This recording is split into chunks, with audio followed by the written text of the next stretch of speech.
करकंडू राजा की कथा। करकंडू राजा की कथा। कथा संसार द्वारा पूजे जाने वाले जिन भगवान को नमस्कार कर करकंडू राजा का सुखमय पवित्र चरित्र लिखा जाता है, जिसने पहले केवल एक कमल से जिन भगवान की पूजा कर जो महान फल प्राप्त किया, उसका चरित्र जैसा और ग्रंथों में पुराने ऋषियों ने लिखा है, उसे देखकर या उनकी कृपा से उसका थोड़े में मैं सार लिखता हूँ।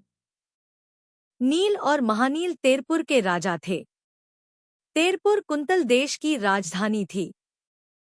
यहाँ वसुमित्र नाम का एक जिनभक्त सेठ रहता था।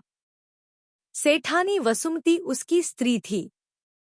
धर्म से उसे बड़ा प्रेम था। इन सेठानी के यहाँ धनदत्त नाम का एक ग्वाल नौकर था। वह एक दिन गोए चराने को जंगल में गया हुआ था। एक तालाब में इसने कोरी 1000 पंखुड़ियों वाला एक बहुत सुंदर कमल देखा। उस पर यह मुग्ध हो गया। तब तालाब में कूदकर इसने उस कमल को तोड़ लिया। उस समय नागकुमारी ने इससे कहा, धनदत्त, तूने मेरा कमल तोड़ा तो है, पर इतना तू ध्यान में रखता कि यह उस महापुरुष को भेंट किया जाए जो संसार में सबसे श्रेष्ठ हो। नागकुमारी का कहा मानकर धनदत्त कमल लिए अपने सेठ के पास गया और उनसे सब हाल इसने कहा। वसुमित्र ने तब राजा के पास जाकर उनसे यह सब हाल कहा। सबसे श्रेष्ठ कौन है और यह कमल किसकी भेंट चढ़ाया जाए, यह किसी की समझ में न आया। तब सब विचार कर चले कि इसका हाल मुनिराज से कहें। संसार में सबसे श्रेष्ठ कौन है, इस बात का पता वे अपने को देंगे। यह निश्चय कर राजा, सेठ, ग्वाल तथा और भी बहुत से लोग सहस्त्रकूट नाम के जिन मंदिर में गए। वहां सुगुप्त मुनिराज ठहरे हुए थे। उनसे राजा ने पूछा, हे करुणा के समुद्र, हे पवित्र धर्म के रहस्य को समझने वाले, कृपा कर बतलाइए कि संसार में सबसे श्रेष्ठ कौन है जिन्हें यह पवित्र कमल भेंट किया जाए। उत्तर में मुनिराज ने कहा, राजन, सारे संसार के स्वामी, रागद्वेषादि दोषों से रहित जिन भगवान सर्वोत्कृष्ट हैं, क्योंकि संसार उन्हीं की पूजा करता है। सुनकर सबको बड़ा संतोष हुआ। जिसे वे चाहते थे वह अनायास ही मिल गया। उसी समय वे सब भगवान के सामने आए। धनदत्त ग्वाल ने तब भगवान को नमस्कार कर कहा, है संसार में सबसे श्रेष्ठ गिने जाने वाले, आपको यह कमल मैं भेंट करता हूँ। इसे आप स्वीकार कर मेरी आशा को पूरी करें। यह कहकर वह ग्वाल उस कमल को भगवान के पांवों पर चढ़ाकर चला गया। इसमें कोई संदेह नहीं कि पवित्र कर्म मूर्ख लोगों को भी सुख देने वाला होता है। इस कथा से संबंध रखने वालों एक दूसरी कथा यहाँ लिखी जाती है, उसे सुनिए। श्रावस्ती के रहने वाले सागरदत्त सेठ की स्त्री नागदत्ता बड़ी पापिनी थी। उसका चाल चलन अच्छा न था। एक सोमशर्मा ब्राह्मण के साथ उसका अनुचित बर्ताव था। सच है, कोरी स्त्रियां तो बड़ी दुष्ट और कुलकलंकिनी हुआ करती हैं। उन्हें अपने कुल की मान मर्यादा की कुछ लाज शर्म नहीं रहती। अपने उज्ज्वल कुलरूपी मंदिर को मलिन करने के लिए वे काले धुएं के समान होती हैं। बेचारा सेठ सरल था और धर्मात्मा था, इसलिए अपनी स्त्री का ऐसा दुराचार देखकर उसे बड़ा वैराग्य हुआ। उसने फिर संसार का भ्रमण मिटाने वाली जिंदीक्षा ग्रहण कर ली। वह बहुत ही कंटाल गया था। सागरदत्त तपस्या कर स्वर्ग गया। स्वर्गायु पूरी कर वह अंगदेश की राजधानी चंपा नगरी में वसुपाल राजा की रानी वसुमती के दंतिवाहन नाम का राजकुमार हुआ। वसुपाल सुख से राज करते रहे। इधर वह सोमशर्मा मरकर पाप के फल से पहले तो बहुत समय तक दुर्गतियों में घूमा किया। एक से एक दो सह कष्ट उसे सहना पड़ा। अंत में वह कलिंग देश के जंगल में नर्मदातिलक नाम का हाथी हुआ। और ठीक ही है, पाप से जीवों को दुर्गतियों के दुख भोगना ही पड़ते हैं। कर्म से इस हाथी को किसी ने पकड़ लाकर वसुपाल को भेंट किया। उधर इस हाथी के पूर्वभव के जीव सोमशर्मा की स्त्री नागदत्ता ने भी पाप के उदय से दुर्गतियों में अनेक कष्ट सहे। अंत में वह ताम्लिप्तनगर में भी वसुदत्त सेठ की स्त्री नागदत्ता हुई। उस समय इसके धनवती और धनश्री नाम की 2 लड़कियां हुईं। ये दोनों ही बहिनें बड़ी सुंदर थीं। स्वर्ग कुमारियां इनका रूप देखकर मन नहीं मन बड़ी कुढ़ा करती थी। इनमें धनवती का ब्याह नागानंदपुर के रहने वाले वनपाल नाम के सेठ पुत्र के साथ हुआ और छोटी बहन धनश्री कौशाम्बी के वसुमित्र की स्त्री हुई। वसुमित्र जैनी था, इसलिए उसके संबंध से धनश्री को कई बार जैन धर्म के उपदेश सुनने का मौका मिला। वह उपदेश उसे बहुत रुचिकर हुआ और फिर वह भी श्राविका हो गई। लड़की के प्रेम से नागदत्ता एक बार धनश्री के यहाँ गई। धनश्री ने अपनी माँ का खूब आदर सत्कार किया और उसे कई दिनों तक अपने यहीं रखा। नागदत्ता धनश्री के यहाँ कई दिनों तक रही, पर न तो वह कभी मंदिर गई और न तो कभी उसने धर्म की चर्चा की। धनश्री अपनी माँ को धर्म से विमुख देखकर एक दिन उसे मुनिराज के पास ले गई और समझाकर उसे मुनिराज द्वारा 5 अनुव्रत दिलवा दिए। एक बार इसी तरह नागदत्ता को अपनी बड़ी लड़की धनवती के यहाँ जाना पड़ा। धनवती बुद्ध धर्म को मानती थी, सो उसने इसे बुद्ध धर्म की अनुयायिनी बना लिया। इस तरह नागदत्ता ने कोरी 3 बार जैन धर्म को छोड़ा। अंत में उसने फिर जैन धर्म ग्रहण किया और अब की बार वह उस पर रही भी बहुत दृढ़। जन्म भर फिर उसने जैन धर्म को निर्वाहा। आयु के अंत में मरकर वह कौशाम्बी के राजा वसुपाल की रानी वसुमती के लड़की हुई। पर भाग्य से जिस दिन वह पैदा हुई वह दिन बहुत खराब था, इसलिए राजा ने उसे एक संदूक में रखकर और उसके नाम की एक अंगूठी उसकी उंगली में पहराकर उस संदूक को यमुना में छुड़वा दिया। संदूक बहती हुई कुसुमपुर के एक पद्महृद नाम के तालाब में पहुंच गई। इस तालाब में गंगायमुना के प्रवाह का एक छोटा सा नाला बहकर आता था। उसी नाले में पड़कर यह संदूक तालाब में आ गई। इसे किसी कुसुमदत्त नाम के माली ने देखा। वह निकालकर उसे अपने घर लिवा लाया।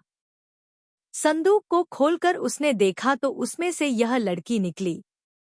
कुसुमदत्त के कोई संतान न थी, इसलिए वह इसे पाकर बहुत खुश हुआ। अपनी स्त्री को बुलाकर उसने इसे उसकी गोद में रख दिया और कहा, प्रिय, भाग्य से अपने को यह लड़की अनायास मिल गई। इससे अपने को बड़ी खुशी मनानी चाहिए। मुझे विश्वास है कि तुम भी इस अमूल्य संधि से बहुत प्रसन्न होगी। प्रिय, यह मुझे पद्महृद में मिली है। हम इसका नाम भी पद्मावती ही क्यों न रखें? क्यों, नाम तो बड़ा ही सुंदर है। मालिन जिंदगी भर से अपनी खाली गोद को आज एकाएक भरी पा बहुत आनंदित हुई। वह आनंद इतना था कि उसके हृदय में भी न समा सका। यही कारण था कि उसका रोम रोम पुलकित हो रहा था। उसने बड़े प्रेम से इसे छाती लगाया।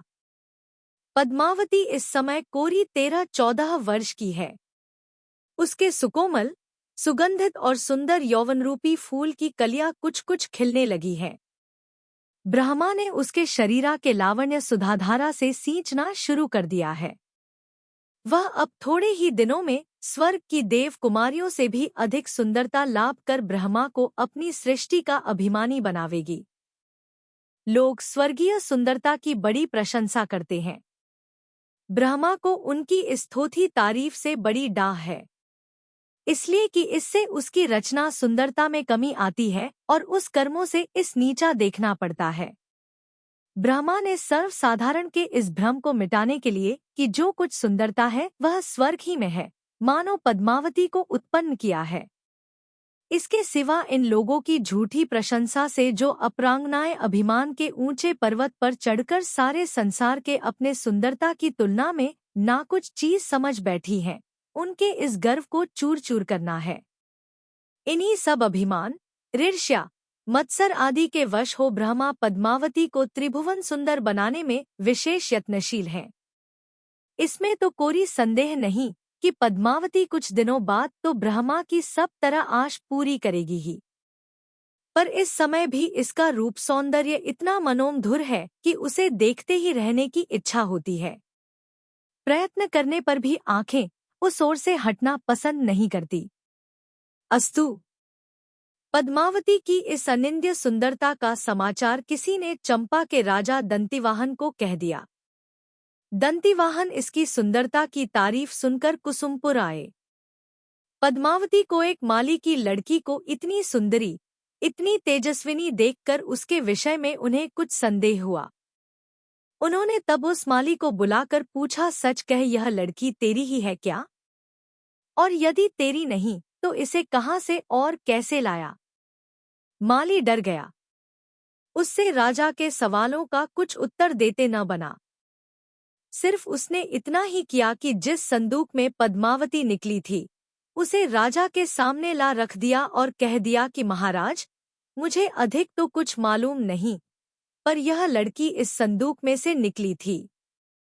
मेरे कोई लड़काबाला न होने से इसे मैंने अपने यहाँ रख लिया। राजा ने संदूक खोलकर देखा तो उसमें एक अंगूठी निकली। उस पर कुछ इबारत खुदी हुई थी। उसे पढ़कर राजा को पद्मावती के संबंध में कोई संदेह करने की जगह न रह गई। जैसे वे राजपुत्र हैं, वैसे ही पद्मावती भी एक राजघराने की राजकन्या है। दंतिवाहन तब उसके साथ ब्याह कर उसे चंपा में ले आए और सुख से अपना समय बिताने लगे। दंतिवाहन के पिता वसुपाल ने कुछ वर्षों तक और राज्य किया। एक दिन उन्हें अपने सिर पर यमदूत सफेद केश देख पड़ा। उसे देखकर इन्हें संसार, शरीर, विश्व भोगादि से बड़ा वैराग्य हुआ। वे अपने राज्य का सब भार दंतिवाहन को सौंप कर जिन मंदिर गए। वहां अपने उन्होंने भगवान का अभिषेक किया, पूजन की, दान किया, गरीबों को सहायता दी। उस समय उन्हें जो उचित कार्य जान पड़ा उसे उन्होंने खुले हाथों किया। बाद वे वहीं एक मुनिराज द्वारा दीक्षा ले योगी हो गए। उन्होंने योगदशा में खूब तपस्या की। अंत में समाधि से शरीर छोड़कर वे स्वर्ग गए। दंतिवाहन अब राजा हुए। प्रजा का शासन ये भी अपने पिता की भांति प्रेम के साथ करते थे।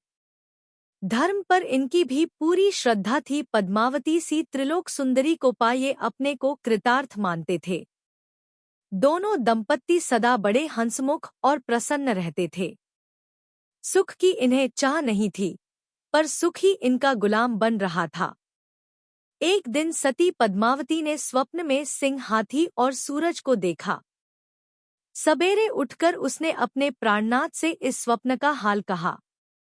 दंतिवाहन ने उसके फल के संबंध में कहा, प्रिय, स्वप्न तुमने बड़ा ही सुंदर देखा है। तुम्हें एक पुत्र रत्न की प्राप्ति होगी। सिंह का देखना जनाता है कि वह बड़ा ही प्रतापी होगा। हाथी के देखने से सूचित होता है कि वह सबसे प्रधान क्षत्रिय वीर होगा और सूरज यह कहता है कि वह प्रजारूपी कमलवन का प्रफुल्लित करने वाला होगा। उसके शासन से प्रजा बड़ी संतुष्ट रहेगी।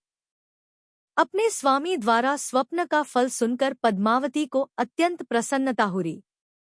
और सच है, पुत्र प्राप्ति से किसे प्रसन्नता नहीं होती।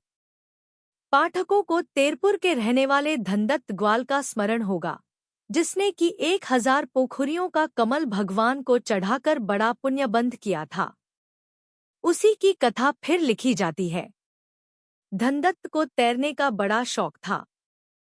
वह रोज रोज जाकर एक तालाब में तैरा करता था। एक दिन वह तैरने को गया हुआ था। कुछ होनहार ही ऐसा था जो वह तैरता तैरता एक बार घनी कारी में बिंद गया। बहुत यत्न किया पर उससे निकलते न बना। आखिर बेचारा मर ही गया। मरकर वह जिन पूजा के पुण्य से इसी सती पद्मावती के गर्भ में आया। उधर वसुमित्र सेठ को जब इसके मरने का हाल ज्ञात हुआ तो उसे बड़ा दुख हुआ। सेठ उसी समय तालाब पर आया और धनदत्त की लाश को निकलवा कर उसका अग्नि संस्कार किया। संसार की यह क्षण भंगुर दशा देखकर वसुमित्र को बड़ा वैराग्य हुआ। वह सुगुप्ती मुनिराज द्वारा योगव्रत लेकर मुनि हो गया। अंत में वह तपस्या कर पुण्य के उद्देश्य से स्वर्ग गया। पद्मावती के गर्भ में धनदत्त के आने पर उसे दोहला उत्पन्न हुआ। उसकी इच्छा हुई कि मेंग बरसने लगे, और बिजलियां चमकने लगे। ऐसे समय पुरुषवेश में हाथ में अंकुश लिए मैं स्वयं हाथी पर सवार हूँ और मेरे साथ स्वामी भी बैठे। फिर हम दोनों घूमने के लिए शहर बाहर निकले। पद्मावती ने अपनी यह इच्छा दंतिवाहन से जाहिर की। दंतिवाहन ने उसकी इच्छा के अनुसार अपने मित्र वायुवेग विद्याधर द्वारा माया में कृत्रिम मेघ की काली काली घटाओं द्वारा आकाश आच्छादित करवाया। कृत्रिम बिजलियां भी उन मेघों में चमकने लगी। राजा रानी इस समय उस नर्मदा तिलक नाम के हाथी पर, जो सोमशर्मा का जीव था और जिसे किसी ने वसुपाल को भेंट किया था, चढ़कर बड़े ठाटबाट से नौकर चाकरों को साथ लिए शहर बाहर हुए। पद्मावती का यह दोहला सचमुच ही बड़ा ही आश्चर्यजनक था। जो हो, जब ये शहर बाहर होकर थोड़ी ही दूर गए होंगे कि कर्मयोग से हाथी उन्मत्त हो गया। अंकुश वगैरह की वह कुछ परवाह न कर आगे चलने वाले लोगों की भीड़ को चीरता हुआ भाग निकला। रास्ते में एक घने वृक्षों की वन में होकर वह भागा जा रहा था। सो दंतिवाहन को उस समय कुछ ऐसी बुद्धि सूझ गई कि जिससे वे एक वृक्ष की डाली को पकड़कर लटक गए। हाथी आगे भागा ही चला गया। सच है, पुण्य कष्ट समय में जीवों को बचा लेता है। बेचारे दंतिवाहन उदास मुंह और रोते रोते अपनी राजधानी में आए। उन्हें इस बात का अत्यंत दुख हुआ कि गर्भिणी प्रिया की न जाने क्या दशा हुई होगी। दंतिवाहन की यह दशा देखकर समझदार लोगों ने समझा बुझाकर उन्हें शांत किया। इसमें कोई संदेह नहीं कि सत्पुरुषों के वचन चंदन से कहीं बढ़कर शीतल होते हैं और उनके द्वारा दुखियों के हृदय का दुख संताप बहुत जल्दी ठंडा पड़ जाता है। उधर हाथी पद्मावती को लिए भागा ही चला गया। अनेक जंगलों और गांवों को लांघकर वह एक तालाब पर पहुंचा। वह बहुत थक गया था, इसलिए थकावट मिटाने को वह सीधा उस तालाब में घुस गया। पद्मावती सहित तालाब में उसे घुसता देख जलदेवी ने झट से पद्मावती को हाथी पर से उतारकर तालाब के किनारे पर रख दिया। आफत की मारी बेचारी पद्मावती किनारे पर बैठी बैठी रोने लगी। वह क्या करे, कहाँ जाए, इस विषय में उसका चित्त बिल्कुल धीर न धरता था। सिवा रोने के उसे कुछ न सूझता था। इसी समय एक माली इस ओर होकर अपने घर जा रहा था। उसने इसे रोते हुए देखा। इसके वेशभूषा और चेहरे के रंगढंग से इसे किसी उच्च घराने की समझ उसे इस पर बड़ी दया आ रही। उसने इसके पास आकर कहा, बहन, जान पड़ता है तुम पर कोरी भारी दुख आकर पड़ा है। यदि तुम कोरी हर्ज न समझो तो मेरे घर चलो, तुम्हें वहां कोरी कष्ट न होगा। मेरा घर यहाँ से थोड़ी ही दूर पर हस्तिनापुर में है और मैं जाति का माली हूँ। पद्मावती उसे दयावान देख उसके साथ हो ली। इसके सिवा उसके लिए दूसरी गति भी न थी। उस माली ने पद्मावती को अपने घर ले जाकर बड़े आदर सत्कार के साथ रखा। वह उसे अपनी बहन के बराबर समझता था। इसका स्वभाव बहुत अच्छा था। ठीक है, कोरी कोरी साधारण पुरुष भी बड़े सज्जन होते हैं। इसे सरल और सज्जन होने पर भी इसकी स्त्री बड़ी कर्कशा थी। उसे दूसरे आदमी का अपने घर रहना अच्छा ही न लगता था। कोरी अपने घर में पाहुना आया कि उस पर सदा मुंह चढ़ाए रहना, उससे बोलना चालना नहीं, आदि उसके बुरे स्वभाव की खास बातें थी। पद्मावती के साथ भी इसका यही बर्ताव रहा। एक दिन भाग्य से वह माली किसी काम के लिए दूसरे गांव चला गया। पीछे से इसकी स्त्री की बन बड़ी। उसने पद्मावती को गाली गलौज देकर और बुरा भला कह घर से बाहर निकाल दिया। बेचारी पद्मावती अपने कर्मों को कोसती यहाँ से चल दी। वह एक घोर मसान में पहुंची। प्रसूति के दिन आ लगे थे। इस पर चिंता और दुख के मारे इसे चैन नहीं था। इसने यहीं पर एक पुण्यवान पुत्र जना। उसके हाथ, पाँव, ललाट वगैरह में ऐसे सब चिन्ह थे जो हो, इस समय तो उसकी दशा एक भिखारी से भी बढ़कर थी। पर भाग्य कहीं छुपा नहीं रहता। पुण्यवान महात्मा पुरुष कहीं हो, कैसी अवस्था में हो, पुण्य वहीं पहुंचकर उसकी सेवा करता है। पर होना चाहिए पास में पुण्य। पुण्य बिना संसार में जन्म लेना निस्सार है। जिस समय पद्मावती ने पुत्र जना, उसी समय पुत्र के पुण्य का भेजा हुआ एक मनुष्य चांडाल के वेश में मसान में पद्मावती के पास आया और उसे विनय से सिर झुकाकर बोला, माँ, अब चिंता न करो, तुम्हारे लड़के का दास आ गया है। वह इसकी सब तरह जीजान से रक्षा करेगा। किसी तरह का कोई कष्ट इसे न होने देगा। जहां इस बच्चे का पसीना गिरेगा वहां यह अपना खून गिरावेगा।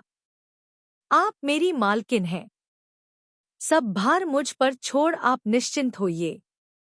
पद्मावती ने ऐसे कष्ट के समय पुत्र की रक्षा करने वाले को पाकर अपने भाग्य को सराहा, पर फिर भी अपना सब संदेह दूर हो, इसलिए उससे कहा, भारी, तुमने ऐसे निराधार समय में आकर मेरा जो उपकार करना विचारा है, तुम्हारे इस ऋण से मैं कभी मुक्त नहीं हो सकती। मुझे तुमसे दयावानों का अत्यंत उपकार मानना चाहिए। अस्तु, इस समय सिवा इसके मैं और क्या अधिक कह सकती हूँ कि जैसा तुमने मेरा भला किया, वैसा भगवान तुम्हारा भी भला करे। भारी, मेरी इच्छा तुम्हारा विशेष परिचय पाने की है, इसलिए कि तुम्हारा पहरावा और तुम्हारे चेहरे पर की तेजस्विता देखकर मुझे बड़ा ही संदेह हो रहा है। अतएव यदि तुम मुझसे अपना परिचय देने में कोई हानि न समझो तो कृपा कर कहो। वह आगत पुरुष पद्मावती से बोला, माँ, मुझ अभागे की कथा तुम सुनोगी। अच्छा तो सुनो, मैं सुनाता हूँ। विद्यार्थ पर्वत की दक्षिण श्रेणी में विद्युतप्रभ नाम का एक शहर है। उसके राजा का नाम भी विद्युतप्रभ है। विद्युतप्रभ की रानी का नाम विद्युल्लेखा है। ये दोनों राजा रानी ही मुझ अभागे के माता पिता हैं। मेरा नाम बालदेव है। एक दिन मैं अपनी प्रिया कनकमाला के साथ विमान में बैठा हुआ दक्षिण की ओर जा रहा था। रास्ते में मुझे रामगिरी पर्वत पड़ा। उस पर मेरा विमान अटक गया। मैंने नीचे नजर डालकर देखा तो मुझे एक मुनि देख पड़े। उन पर मुझे बड़ा गुस्सा आया। मैंने तब कुछ आगा पीछा न सोचकर उन मुनि को बहुत कष्ट दिया, उन पर घोर उपसर्ग किया। उनके तप के प्रभाव से जिन भक्त पद्मावती देवी का आसन हिला और वह उसी समय वहां आ रही। उसने मुनि का उपसर्ग दूर किया। सच है, साधुओं पर किए उपद्रव को सम्यक दृष्टि कभी नहीं सह सकते। माँ, उस समय देवी ने गुस्सा होकर मेरी सब विद्याएं नष्ट कर दी। मेरा सब अभिमान चूर हुआ। मैं एक मदरहित हाथी की तरह ने सत्वतेज रहित हो गया। मैं अपनी इस दशा पर बहुत पछताया। मैं रोकर देवी से बोला, प्यारी माँ, मैं आपका अज्ञानी बालक हूँ। मैंने जो कुछ यह बुरा काम किया वह सब मूर्खता और अज्ञान से न समझ कर ही किया है। आप मुझे इसके लिए क्षमा करें और मेरी विद्याएं पीछे मुझे लौटा दें। इसमें कोई संदेह नहीं कि मेरी यह दीनता भरी पुकार व्यर्थ न गई। देवी ने शांत होकर मुझे क्षमा किया और वह बोली, मैं तुझे तेरी विद्याएं लौटा देती, पर मुझे तुझसे एक महान काम करवाना है, इसलिए मैं कहती हूँ वह कर। समय पाकर सब विद्याएं तुझे अपने आप सिद्ध हो जाएंगी। मैं हाथ जोड़े हुए उसके मुंह की ओर देखने लगा। वह बोली, हस्तिनापुर के मसान में एक विपत्ति की मारी स्त्री के गर्भ से एक पुण्यवान और तेजस्वी पुत्र रत्न जन्म लेगा। उस समय पहुंचकर तू उसकी सावधानी से रक्षा करना और अपने घर लाकर पालना पोसना। उसके राज्य समय तुझे सब विद्याएं सिद्ध होंगी। माँ, उसकी आज्ञा से मैं तभी से यहाँ इस वेश में रहता हूँ, इसलिए कि मुझे कोई पहचान न सके। माँ, यही मुझ अभागे की कथा है। आज मैं आपकी दया से कृतार्थ हुआ। पद्मावती विद्याधर का हाल सुनकर दुखी जरूर हुई, पर उसे अपने पुत्र का रक्षक मिल गया, इससे कुछ संतोष भी हुआ। उसने तब अपने प्रिय बच्चे को विद्याधर के हाथ में रखकर कहा, भारी, इसकी सावधानी से रक्षा करना। अब इसके तुम ही सब प्रकार करता धरता हो। मुझे विश्वास है कि तुम इसे अपना ही प्यारा बच्चा समझोगे। उसने फिर पुत्र के प्रकाशमान चेहरे पर प्रेम भरी दृष्टि डालकर पुत्र वियोग से भर आए हृदय से कहा, मेरे लाल, तुम पुण्यवान होकर भी उस अभागिनी माँ के पुत्र हुए हो, जो जन्मते ही तुम्हें छोड़कर बिछुड़ना चाहती है। लाल, मैं तो अभागिनी थी ही, पर तुम भी ऐसे अभागे हुए जो अपनी माँ के प्रेम में हृदय का कुछ भी पता न पा सके और न पाओगे ही। मुझे इस बात का बड़ा खेद रहेगा कि जिस पुत्र ने अपनी प्रेम प्रतिमा माँ के पवित्र हृदय द्वारा प्रेम का पाठ न सीखा, वह दूसरों के साथ क्या प्रेम करेगा? कैसे दूसरों के साथ प्रेम का बर्ताव कर उनका प्रेम पात्र बनेगा? जो हो, तब भी मुझे इस बात की खुशी है कि तुम दूसरी माँ के पास जाते हो, और वह भी आखिर है तो माँ ही। जाओ लाल जाओ, सुख से रहना, परमात्मा तुम्हारा मंगल करे। इस प्रकार प्रेम में पवित्र आशीष देकर पद्मावती कड़ा हृदय कर चल दी। बालदेव ने उस सुंदर और तेजपुंज बच्चे को अपने घर ले आकर अपनी प्रिया कनकमाला की गोद में रख दिया और कहा, प्रिय भाग्य से मिले इस निधि को लो। कनकमाला उस बालचंद्रमा से अपनी गोद को भरी देखकर फूली न समारी। वह उसे जितना ही देखने लगी, उसका प्रेम क्षण में अनंत गुणा बढ़ता ही गया। कनकमाला जितना प्रेम होना संभव न था, उतना इस नए बालक से उसका प्रेम हो गया। सचमुच यह आश्चर्य है। अथवा नरी वस्तु स्वभाव ही से प्रिय होती है, और फिर यदि वह अपनी हो जाए तब तो उस पर होने वाले प्रेम के संबंध में कहना ही क्या। और वह प्रेम कि जिसकी प्राप्ति के लिए आत्मा सदा तड़फा ही करती है, और वह पुत्र जैसी परम प्रिय वस्तु। तब पढ़ने वाले कनकमाला के प्रेम में हृदय का एक बार अवगाहन करके देखें कि एक नरी माँ जिस बच्चे पर इतना प्रेम करती है, तब जिसने उसे जन्म दिया उसके प्रेम का क्या कुछ अंत है, सीमा है? नहीं। माँ का अपने बच्चे पर जो प्रेम होता है उसकी तुलना किसी दृष्टांत या उदाहरण द्वारा नहीं की जा सकती, और जो करते हैं वे माँ के अनंत प्रेम को कम करने का यत्न करते हैं। कनकमाला उसे पाकर बहुत प्रसन्न हुई। उसने उसका नाम करकंडू रखा, इसलिए कि उस बच्चे के हाथ में उसे खुजली देख पड़ी थी। कनकमाला ने उसका लालन पालन करने में अपने खास बच्चे से कोई कमी न की। सच है, पुण्य के उदय से कष्ट समय में भी जीवों सुख संपत्ति प्राप्त हो जाती है। इसलिए भव्यजनों को जिन पूजा, पात्रदान, व्रत, उपवास, शील, संयम आदि पुण्य कर्मों द्वारा सदा शुभकर्म करते रहना चाहिए। पद्मावती तब करकंडू से जुदा होकर गांधारी नाम की क्षुल्लकिनी के पास आ रही। उसे उसने भक्ति से प्रणाम किया और आज्ञा पा उसी के पास वह बैठ गई। थोड़ी देर बाद पद्मावती ने उस क्षुल्लकिनी से अपना सब हाल कहा और जिंदीक्षा लेने की इच्छा प्रकट की। क्षुल्लकिनी उसे तब समाधिगुप्त मुनि के पास लिवा गई। पद्मावती ने मुनिराज को नमस्कार कर उनसे भी अपनी इच्छा कह सुनारी। उत्तर में मुनि ने कहा, बहिन, तू साध्वी होना चाहती है, तेरा यह विचार बहुत अच्छा है, पर यह समय तेरी दीक्षा के लिए उपयुक्त नहीं है।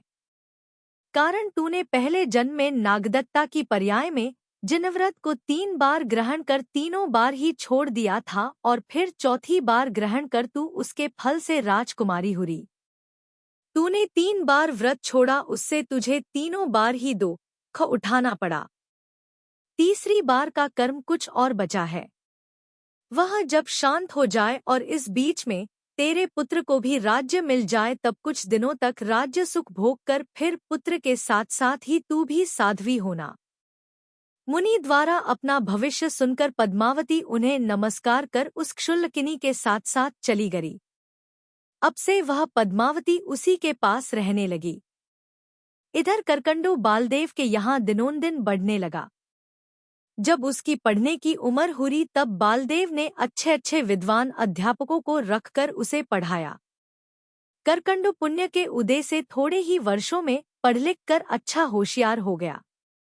कई विषय में उसकी अरोग गति हो गई। एक दिन बालदेव और करकंडू हवाखोरी करते करते शहर बाहर मसान में आ निकले।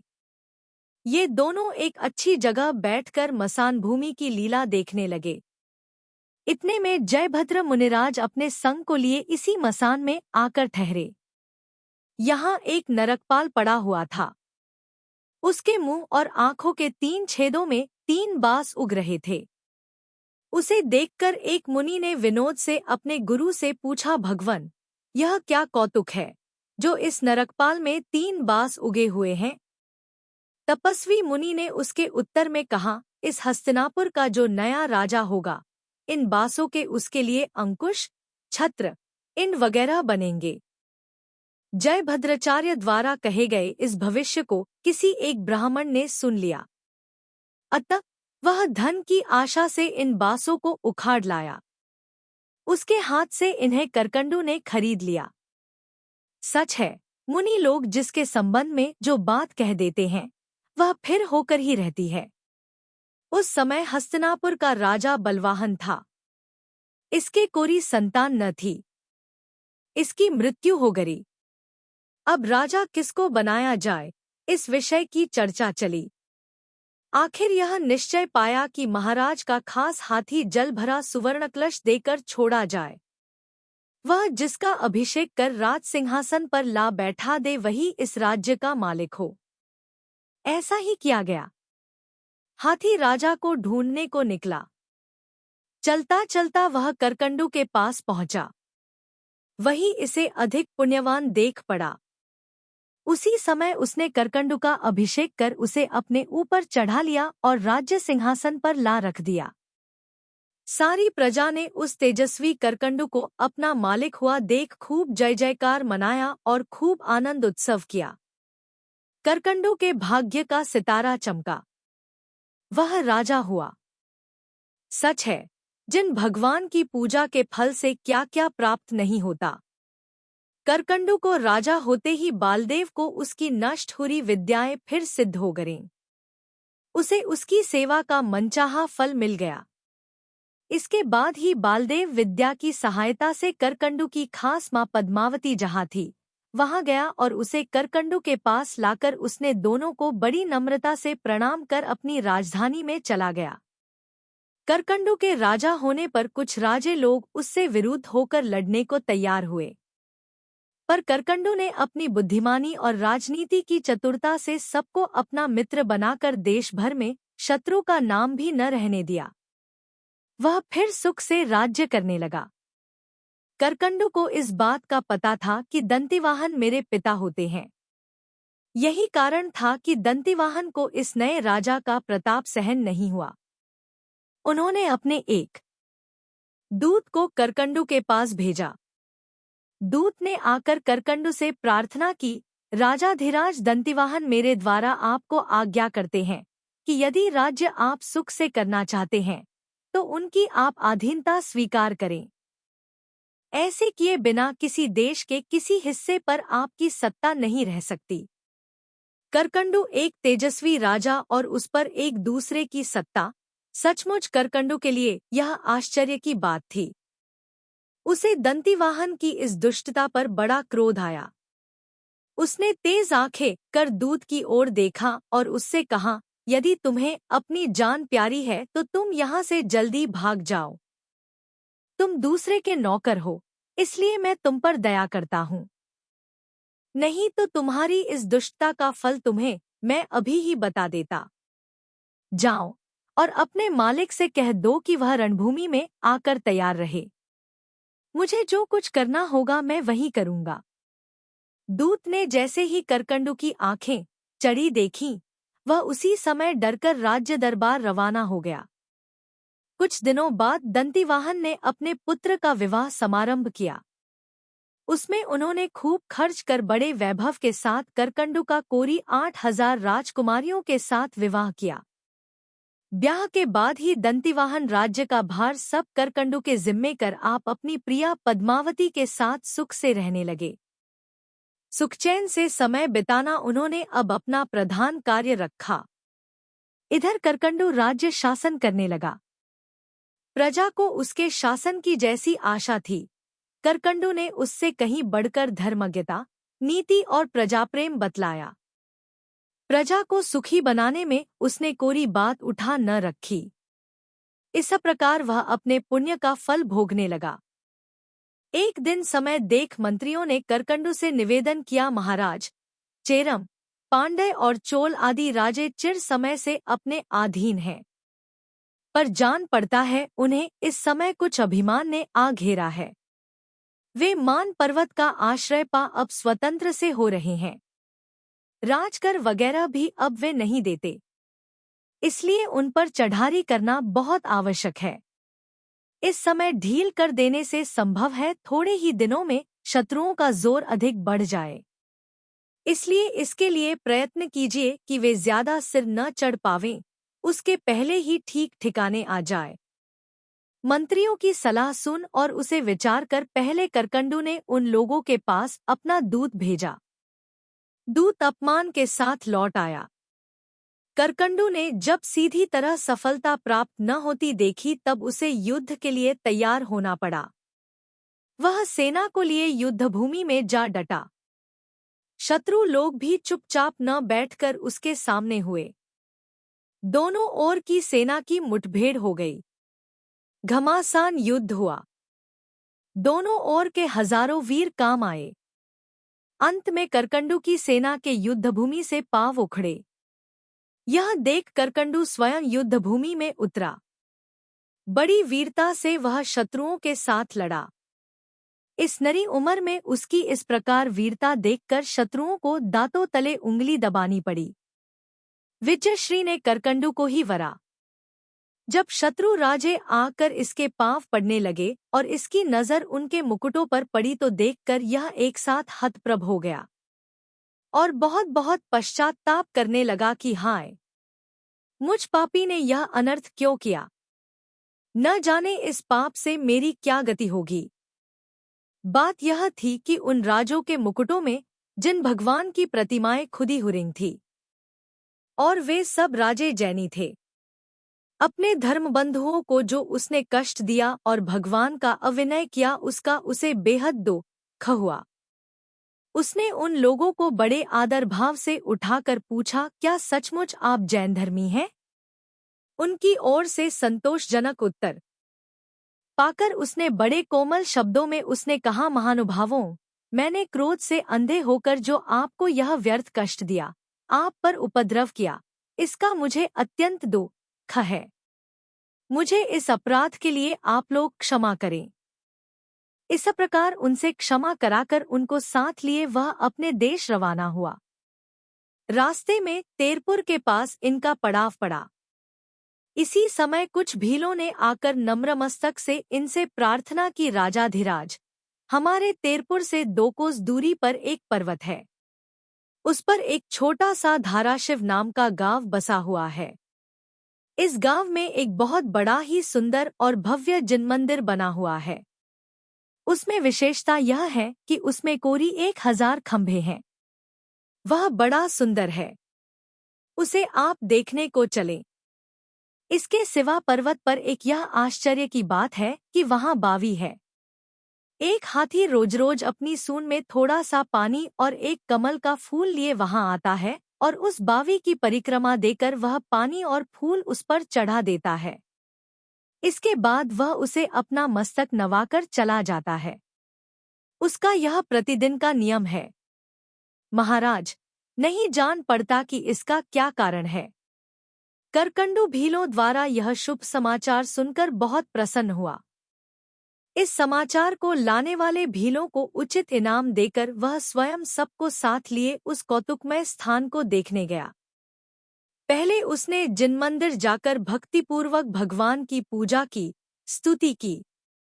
सच है, धर्मात्मा पुरुष धर्म के कर्मों में कभी प्रमाद आलस नहीं करते। बाद वह उस बावी की जगह गया। उसने वहां भी भीलों के कहे माफिक हाथी को उस बावी की पूजा करते पाया। देखकर उसे बड़ा अचंभा हुआ। उसने सोचा कि इसका कुछ न कुछ कारण होना चाहिए, नहीं तो इस पशु में ऐसा भक्तिभाव नहीं देखा जाता। यह विचार कर उसने उस बावी को खुदवाया। उसमें से एक संदूक निकली। उसने उसे खोलकर देखा। संदूक में रत्नमयी पार्श्वनाथ भगवान की पवित्र प्रतिमा थी। उसे देखकर धर्मप्रेमी करकंडू को अतिशय प्रसन्नता हुई। उसने तब वहां अग्गलदेव नाम का एक विशाल जिनमंदिर बनवाकर उसमें बड़े उत्सव के साथ उस प्रतिमा को विराजमान किया। प्रतिमा पर एक गांठ देखकर करकंडू ने शिल्पकार से कहा, देखो, प्रतिमा पर यह गांठ कैसी है? प्रतिमा की सब सुंदरता इससे मारी गई। इसे सावधानी के साथ तोड़ दो, यह अच्छी नहीं देख पड़ती। शिल्पकार ने कहा, महाराज, यह गांठ ऐसी वैसी नहीं है जो तोड़ दी जाए। ऐसी रत्नमय दिव्य प्रतिमा पर गांठ होने का कुछ न कुछ कारण जान पड़ता है। इसका बनाने वाला इतना कम बुद्धिहीन होगा कि प्रतिमा की सुंदरता नष्ट होने का ख्याल न कर इस गांठ को रहने देता। मुझे जहां तक जान पड़ता है, इस गांठ का संबंध किसी भारी जल प्रवाह से होना चाहिए, और यह असंभव भी नहीं। संभवत इसकी रक्षा के लिए यह प्रयत्न किया गया हो, इसलिए मेरी समझ में इसका तुड़वाना उचित नहीं। करकंडू ने उसका कहा न माना। उसे उसकी बात पर विश्वास न हुआ। उसने तब शिल्पकार से बहुत आग्रह कर आखिर उसे तुड़वाया ही। जैसे ही वहां गांठ टूटी, उसमें से एक बड़ा भारी जल प्रवाह बह निकला। मंदिर में पानी इतना भर गया कि करकंडू वगैरह को अपने जीवन के बचने का भी संदेह हो गया। तब वह जिनभक्त उस प्रवाह के लिए संन्यास ले कुशासन पर बैठकर परमात्मा का स्मरण चिंतन करने लगा। उसके पुण्य प्रभाव से नागकुमार ने प्रत्यक्ष आकर उससे कहा, राजन, काल अच्छा नहीं, इसलिए प्रतिमा की सुरक्षा के लिए मुझे यह जलपूर्ण लवण बनाना पड़ा। इसलिए आप इस जल प्रवाह के रोकने का आग्रह न करें। इस प्रकार करकंडू को नागकुमार ने समझाकर आसन पर से उठ जाने को कहा। करकंडू नागकुमार के कहने से संन्यास छोड़ उठ गया। उठकर उसने नागकुमार से पूछा, क्यों जी, ऐसा सुंदर यह लवण यहाँ किसने बनाया और किसने इस बावी में इस प्रतिमा को विराजमान किया? नागकुमार ने कहा, सुनिए, विद्यार्थ पर्वत की उत्तर श्रेणी में खूब संपत्तिशालीन भस्तलक नाम का एक नगर था। उसमें अमितवेग और सुवेग नाम के दो विद्याधर राजे हो चुके हैं। दोनों धर्मज्ञ और सच्चे जिनभक्त थे। एक दिन वे दोनों भारी आर्यखंड के जिन मंदिरों के दर्शन करने के लिए आए। कई मंदिरों में दर्शन पूजन कर वे मल्याचल पर्वत पर आए।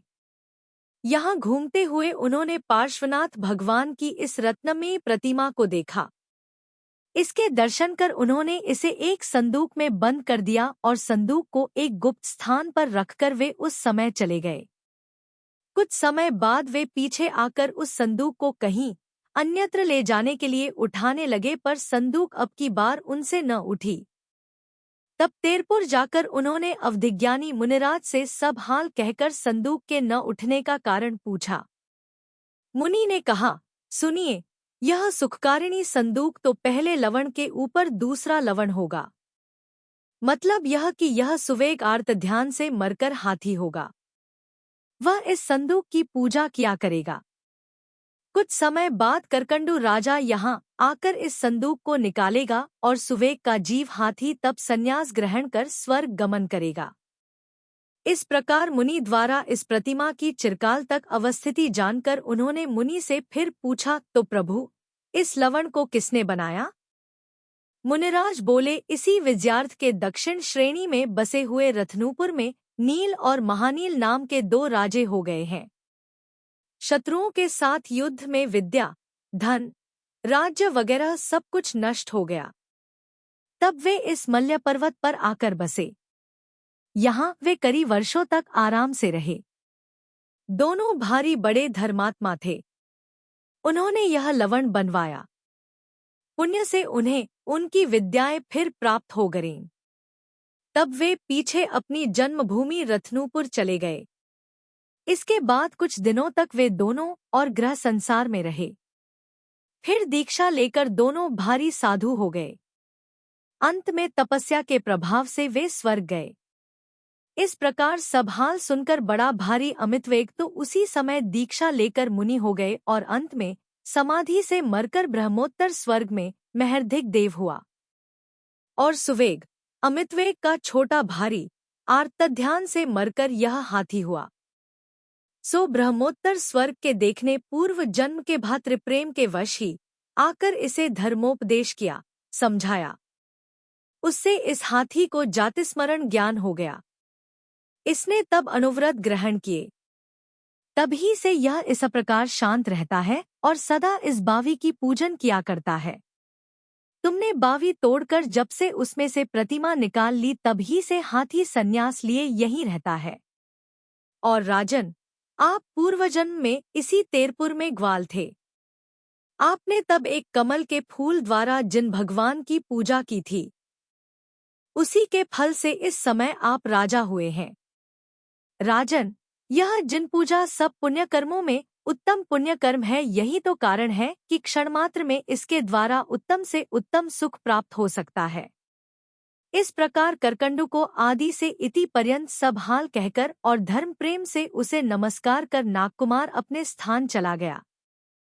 सच है, यह पुण्य ही का प्रभाव है जो देव भी मित्र हो जाते हैं। हाथी को संन्यास लिए आज तीसरा दिन था। करकंडू ने उसके पास जाकर उसे धर्म का पवित्र उपदेश किया। हाथी अंत में सम्यक्त्व सहित मरकर सहस्त्रार स्वर्ग में महर्धिक देव हुआ। एक पशु धर्म का उपदेश सुनकर स्वर्ग में अनंत सुखों का भोगने वाला देव हुआ। तब जो मनुष्य जन्म पाकर पवित्र भावों से धर्म पालन करे तो उन्हें क्या प्राप्त नहीं। बात यह है कि धर्म से बढ़कर सुख देने वाली संसार में कोई वस्तु है ही नहीं। इसलिए धर्म प्राप्ति के लिए सदा प्रयत्नशील रहना चाहिए। करकंडू ने इसके बाद इसी पर्वत पर अपनी माँ के तथा बालदेव के नाम से विशाल और सुंदर 3 जिन मंदिर बनवाए, बड़े वैभव के साथ उनकी प्रतिष्ठा करवाई। जब करकंडू ने देखा कि मेरा सांसारिक कर्तव्य सब पूरा हो चुका, तब राज्य का सब भार अपने पुत्र वसुपाल को सौंपकर और संसार, शरीर, विषय भोगादि से विरक्त होकर आप अपने माता पिता तथा और भी कई राजों के साथ जिन दीक्षा ले योगी हो गया। योगी होकर करकंडू मुनि ने खूब तप किया, जो कि निर्दोष और संसार समुद्र से पार करने वाला है। अंत में परमात्मा स्मरण में लीन हो उसने भौतिक शरीर छोड़ा। तप के प्रभाव से उसे सहस्त्रार स्वर्ग में दिव्य देह मिली। पद्मावती, दंतिवाहन तथा अन्य राजे भी अपने पुण्य के अनुसार स्वर्गलोक गए। करकंडू ने ग्वाल के जन्म में केवल एक कमल के फूल द्वारा भगवान की पूजा की थी। उसे उसका जो फल मिला उसे आप सुन चुके हैं। तब जो पवित्र भाव पूर्वक 8 द्रव्यों से भगवान की पूजा करेंगे उनके सुख का तो फिर पूछना ही क्या। थोड़े में यो समझिए कि जो भव्यजन भक्ति से भगवान की प्रतिदिन पूजा किया करते हैं, वे सर्वोत्तम सुख मोक्ष भी प्राप्त कर लेते हैं। तब और सांसारिक सुखों की तो उनके सामने गिनती ही क्या है। एक बेसमझ ग्वाल ने जिन भगवान के पवित्र चरणों की एक कमल के फूल से पूजा की थी, उसके फल से वह करकंडू राजा होकर देवों द्वारा पूज्य हुआ। इसलिए सुख की चाह करने वाले अन्य भव्यजनों को भी उचित है कि वे जिन पूजा को और अपने ध्यान को आकर्षित करें, उससे उन्हें मनचाहा सुख मिलेगा। क्योंकि भावों का पवित्र होना पुण्य का कारण है और भावों के पवित्र करने का जिन पूजा भी एक प्रधान कारण है।